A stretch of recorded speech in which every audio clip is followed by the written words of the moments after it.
le 6 juillet xam nga moom war confirmé leen waruma fa la ko teg xam naa loolu ndax fi mu demoon ñi ko doon wax li ñu ko doon wax yëpp wallaahi al azim yegg si na ci man teguma làmb ci sëriñ làmb ci entraînement laa ko teg na dem fu ko neex ak fi mu yaakaar ma wan ko ni làmb liggéey la li ma capable ci digg géew non moom xalaatu ko def wax naa ko man maa ko dàq def njombe moom mën na bëre mais dama ko dàq def njombe ci digg géew góor ban dégât la mës a def ci digg géew daa mës a dóor mu daanu daa mës a agressé mbër wala arbitre daa mës a ne bëre mu daw jaxase mbër dóor ko dal ci kawam wallaay maa ko ëpp doole moom ëpp yaram de mais maa ko ëpp doole nee naa la làmb yi mu doon bëre di sax toog di xalaat adversaire bi bii bokkul du ma toog sax di tëdd bay xalaat góor amul dara dul forcé ci bëre moom koo gis mu daan ko da ko forcé ba daan ko bëre ci ndox du bëre man maay mbër boo xam ne lu ma neex laay bëree góor la fi bëre nañ waxante dëgg rek te yàlla tax le 6 laa koy wane bëre ba tàqali ko mu xam ne ki mu jël ak ñi mu doon bëreel bokkul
mbokk yi gis ngeen noonu ginnaaw bi mu demee France préparé wu ji combat bi dox ci digganteem ak Eumeu Sène le 3 août Franc yegsi na fii ci aéroport Blaise Diagne ñu nuyu la bu baax bàyyi la nga nuyu mbokk internet yi rawatina sénégalais yi.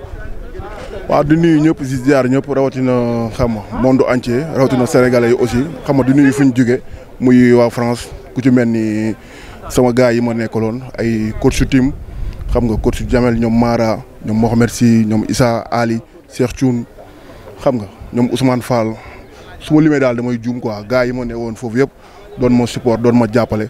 mel ni sama grand Khalifa Sankare borom Belgique chéri Maam Koumba Pape Samba aussi tamit du ma ko fàtte sama sœur bi Aimé xam nga chéri Jacques du ma ko fàtte moom quoi comprendre nga di nuyu ñëpp quoi di nuyu ñëpp di leen ziar bu baax a baax aussi tamit di nuyu waa Dakar bu baax a baax.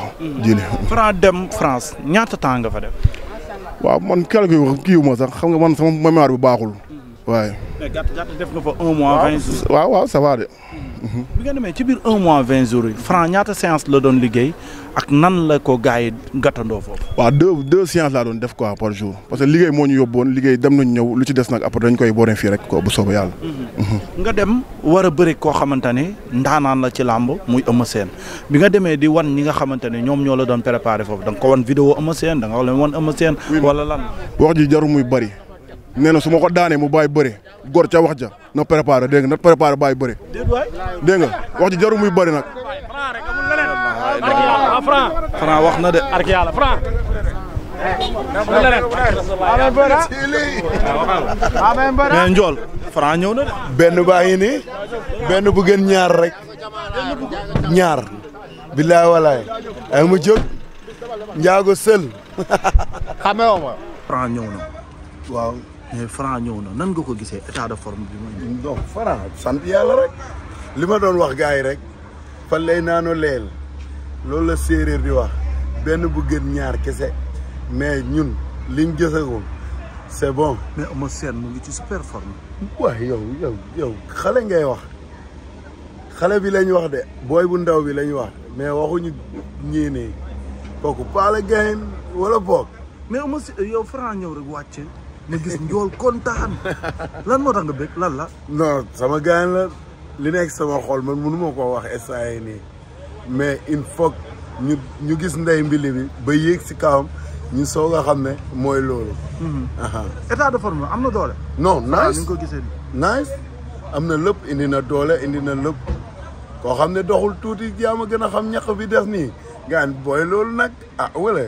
di rey. billaay maa faa ko doof yàqun de li ma wax nag boo paree nga laajte ko séeréer. mais loolu mooy lan. maa faa ko doof xaw ma lan yàqu mooy lan. maa faa ko doof yàqun mooy démb.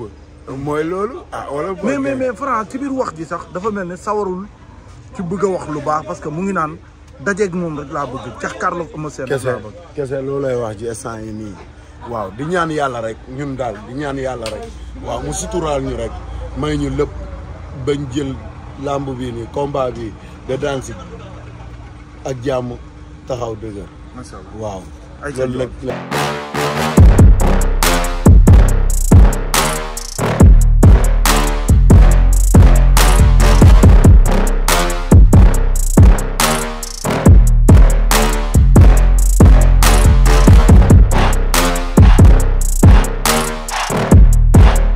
si joué xam nga moom war confirmé leen waruma fa la ko teg xam naa loolu ndax fi mu demoon ñi ko doon wax liñ ko doon wax yëpp wallaahi al azim yegg si na ci man teguma làmb ci sëriñ làmb ci entraînement laa ko teg na dem fu ko neex ak fi mu yaakaar ma wan ko ni làmb liggéey la li ma capable ci digg géew non moom xalaatu ko def wax naa ko man maa ko dàq def njombe moom mën na bëre mais dama ko dàq def njombe ci digg géew. Gora ban dégâts la mës a def ci digg géew daa mës a dóor mu daanu daa mës a agressé mbër wala arbitre daa mës a ne bëre mu daw jaxase mbër dóor ko dal ci kawam. wallaay maa ko ëpp doole moom ëpp yaram de mais maa ko ëpp doole. nee naa la lamb yi mu doon bëre di sax toog di xalaat adversaire bi bii bokkul du ma toog sax di tëdd bay xalaat Gora. amul dara lu dul forcé ci bëre moom koo gis mu daan ko da koo forcé ba daan ko. bëre ci ndox du bëre man maay mbër boo xam ne lu ma neex laay bëree Gora lan la fi bëre nañ waxante dëgg rek te yàlla tax. le 6 laa koy wane. bëre ba tàqali ko mu xam ne ki mu jël ak ñi mu doon bëreel bokkul.